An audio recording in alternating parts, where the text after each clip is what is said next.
శుభాకాంక్షలు. ఈ రాఖీ పౌర్ణమికి మనకి ఇప్పుడు శ్రావణ మాసం కూడా జరుగుతుంది కదా. శ్రావణ మాసంలో పచ్చి కొబ్బరికి అసలు లోటే ఉండదు. మన ఇంట్లోని పచ్చి కొబ్బరి చాలా ఉంటుంది కదా.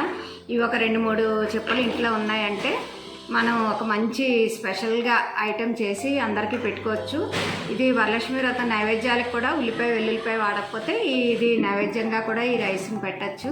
ఈ 9 నైవేద్యాలు పెట్టుకుంటాం కదా వరలక్ష్మి వ్రతానికి, దాంట్లో ఇది కూడా ఒక ఐటెంగా పెట్టుకోవచ్చు. ఇలాగ ఎన్ని రకాలుగా ఎవరైనా ఇంటికి వస్తే స్పెషల్గా ఎప్పుడు పులిహార అవే కాకుండా ఈ రైస్ చేసి చూపిస్తాను మీకు.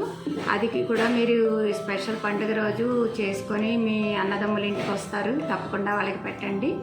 ఎలా ఉన్నది అన్నది నాకు కామెంట్ చేసి చెప్పండి. ఈ వీడియో కనుక నచ్చితే లైక్ చేయండి, సబ్స్క్రైబ్ చేసుకోవడం మర్చిపోకండి. కోకోనట్ రైస్ చేసుకోవడానికి ఫస్ట్ సిద్ధం చేసుకోవాల్సినవి కొబ్బరి శుభ్రంగా ఇలా చిన్న చిన్న పీసెస్ చేసి కడిగి పెట్టుకోవాలి. ఇదైతే పాలు తీసుకోవాలి మనం. ఇంకా నెక్స్ట్ మనకి ఇది బాస్మతి రైస్ నేను తీసుకుంటున్నాను. ఇవి అవైలబుల్గా లేనప్పుడు మామూలు మనం రోజు వండుకునే బియ్యమైనా చాలా బాగా వస్తుంది.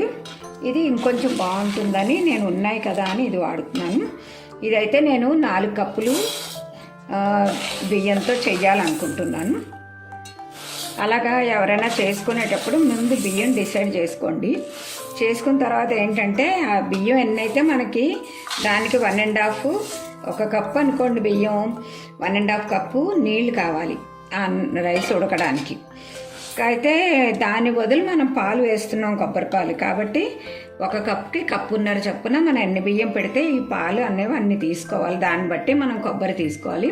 నేను 1.5 కాయ కొబ్బరి తీసుకున్నాను. ఇప్పుడు ఏం చేయాలంటే ఈ కొబ్బరి పాలు తీస్తాం కదా, ఒకవేళ కొంచెం తక్కువ అయితే నష్టం ఏం లేదు. ఆ వారం మనం అవసరమైన పడినవి నీళ్లు పోసుకోవచ్చు. కాకపోతే కొంచెం డైల్యూట్ అయితే ఫ్లేవర్ అనేది కొంచెం తగ్గుతుంది. చిక్కటి పాలు వేసుకుంటే ఆ టేస్ట్ చాలా బాగుంటుంది. సరే, ఇప్పుడు మనం బియ్యం శుభ్రంగా కడిగేసి నీళ్ళు పోసి నానబెడదాం. ఇప్పుడు కొబ్బరి పాలు తీసుకోవడానికి కొబ్బరి ములిగేంత వరకు నీళ్లు పోసుకొని మెత్తగా రుబ్బాలి. రుబ్బి దీన్ని స్ట్రైనర్తో వడపోసుకోవాలి. ఇప్పుడు ఇలాంటి దాంట్లో ఇదంతటినీ శుభ్రంగా ఇది చేసుకోవాలి, వడగట్టుకోవాలి. చూసారా చిక్కటి పాలు అలా వస్తాయి. దీన్ని మళ్ళీ రెండోసారి కూడా ఇంకొంచెం నీళ్ళు వేసి మళ్ళీ మనం వడగట్టుకోవచ్చు. ఇంకొంచెం పాలు వస్తాయి చిక్కటివి.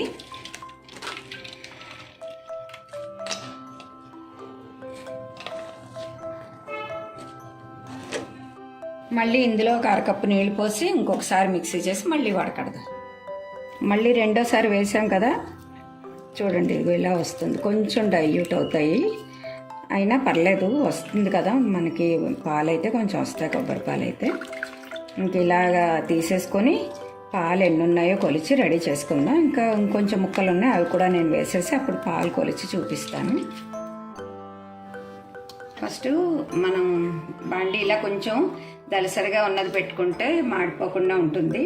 ఒక 4 స్పూన్లు అయితే నెయ్యి వేసుకుందాం ఫస్ట్.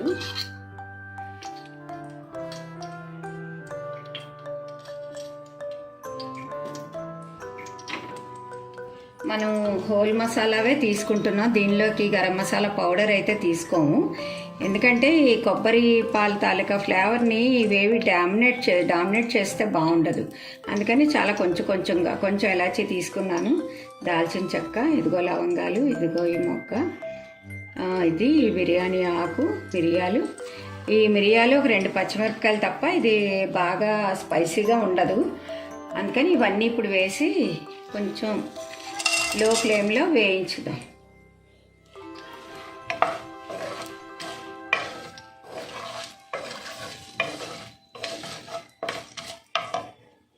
ఒక 2 నిమిషాలు వేపిన తర్వాత జీడిపప్పు కూడా వేసేద్దాం. ఈ జీడిపప్పు అనేది మన ఇష్టం, ఎంత ఎక్కువ వేసుకుంటే అంత బాగుంటుంది. ఇష్టమైన వాళ్ళు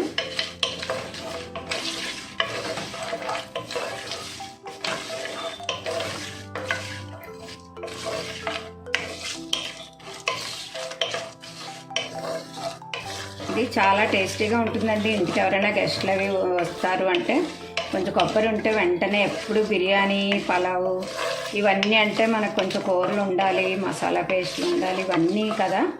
ఇదైతే మనకి ఇంట్లో అన్నీ ఉన్న వస్తువులే. వీటితోనే కొంచెం కొబ్బరి ఒకటి ఉందంటే వెంటనే చాలా ఈజీగా చేసుకోవచ్చు. మనకి పని అంటే కొబ్బరి పాలు తీసుకోవడం ఒక్కటే పని, ఇంకేం పని ఉండదు, చాలా ఈజీగా అయిపోతుంది. ఒకసారి కుక్కర్ ఇందులో ఎక్కించామంటే, ఇది ప్రెషర్ కుక్కర్ ఉన్నా కూడా అందులో పెట్టుకోవచ్చు. అంత పెద్ద కుక్కర్ అవసరం లేదనిపించి నేను గిన్నెలో చేస్తున్నాను.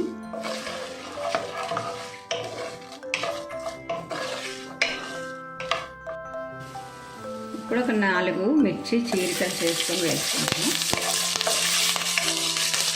ఇది వేగే కదా, ఇప్పుడు బియ్యం చక్కగా నీళ్ళంతా వచ్చేసుకొని బియ్యం వేసేయాలి.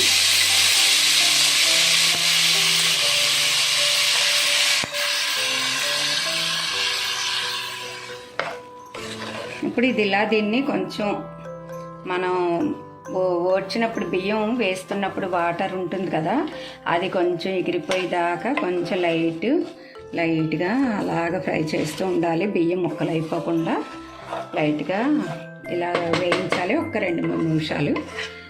అప్పుడు మనకేంటంటే రైస్ ఉడికినా విడివిడిగా వస్తుంది, ముద్ద అయిపోకుండా. సరే, ఇవాళైతే ఒక చిన్న మాట. ఇదేంటంటే, నేను మొన్న ఒక గుడికి వెళ్ళానండి.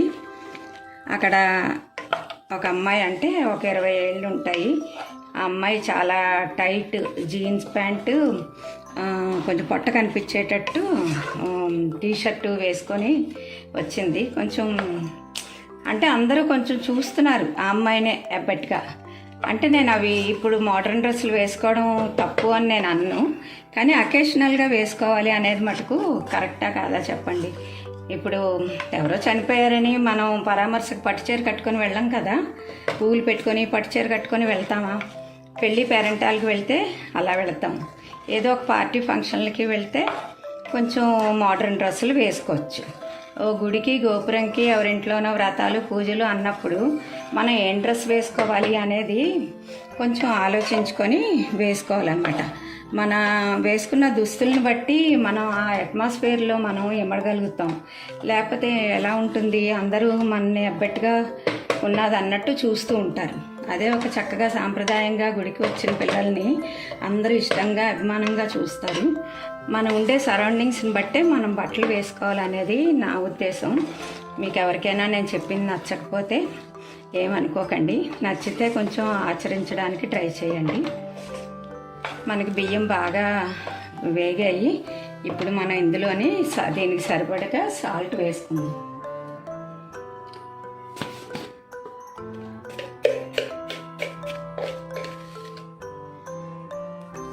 ఒకటిన్నర స్పూన్ వేస్తున్నాను. ఇది కరెక్ట్గా సరిపోతుంది. ఎవరైనా కొంచెం ఉప్పు ఎక్కువ తినేవాళ్ళు ఉంటే కొంచెం చూసుకొని మీ టేస్ట్కి తగ్గట్టు ఉప్పు వేసుకోండి. ఎందుకంటే ఇందులో మనకి సాల్టే కరెక్ట్గా సరిపోవాల్సింది. ఏది మసాలా ఎక్కువ వేయట్లేదు, కారం కూడా ఎక్కువ వేయట్లేదు. ఈ కొబ్బరి ఫ్లేవర్ తప్ప ఈ రైస్లో ఇంకా ఏమీ ఉండకుండా ఉంటేనే ఈ కొబ్బరి అన్నం అనే దానికి అర్థం ఉంటుందన్నమాట. ఇదే కొబ్బరి ఫ్లేవరే డామినేట్ చేయాలి ఎప్పుడైనా. సరే, ఇప్పుడు ఈ పాలు చూసారా ఇలా చిక్కగా తీసుకున్నాం కదా. ఇప్పుడు దీన్ని కొలిచి నేను వేసేస్తాను. 4 కప్పులకు గాను మనం 6 కప్పులు, ఇంకొంచెం ఎక్కువ ఉన్నా కూడా పోసుకోవచ్చు. మరీ బిరుసు అవుతుంది అనుకుంటే.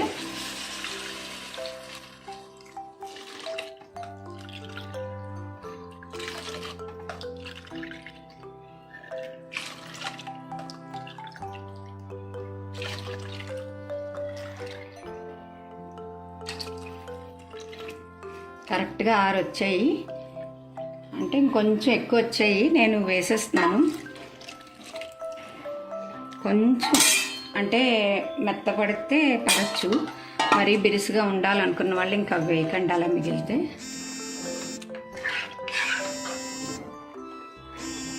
దీన్ని కొంచెం మీడియం ఫ్లేమ్లో మనం పొంగిపోకుండా అడుగంటిపోకుండా చూసుకుంటే 10-15 నిమిషాల్లో మనకి కోకోనట్ రైస్ రెడీ అయిపోతుంది. ఇందులో ఇప్పుడు కొంచెం ముందే వేస్తే ఇవి ఫ్రోజన్వి గ్రీన్ పీసు, కూరలు ఏం వేయట్లేదు మనం, ఉట్టి గ్రీన్ పీసు ఫ్రోజన్వి కదా అని ఇంకొంచెం లాస్ట్లో వేస్తున్నాను, ఫస్ట్ నుంచి వేయకుండా.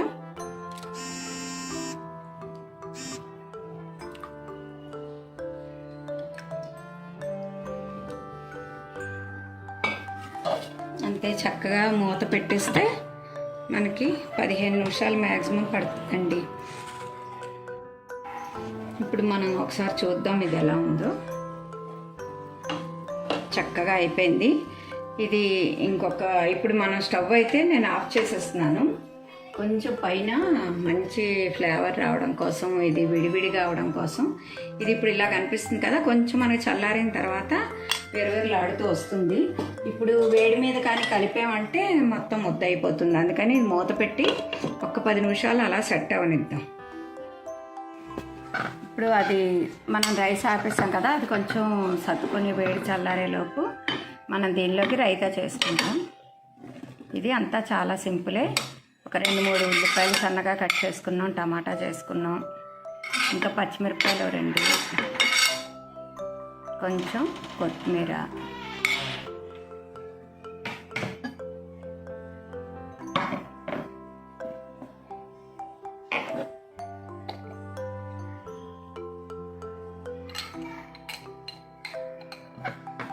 కొంచెం సాల్ట్ వేస్తున్నాను.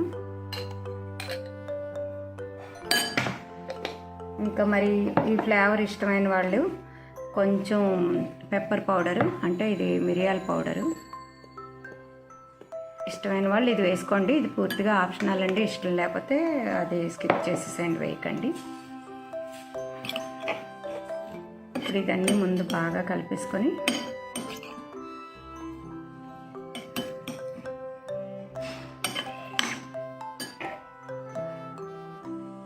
ఇంకా పెరుగు కొంచెం ఇలా గరిటతో తిప్పేసి ఇందులో వేసేసుకుందాం.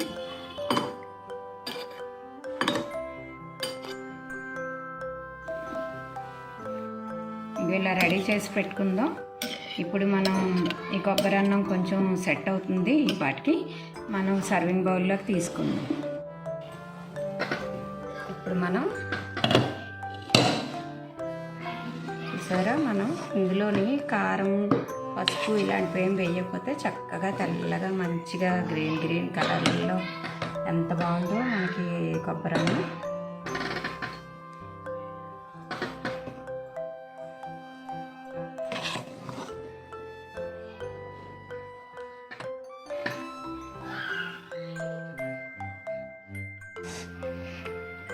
ఇదిగో మన కోకోనట్ రైస్ రెడీ అయిపోయింది.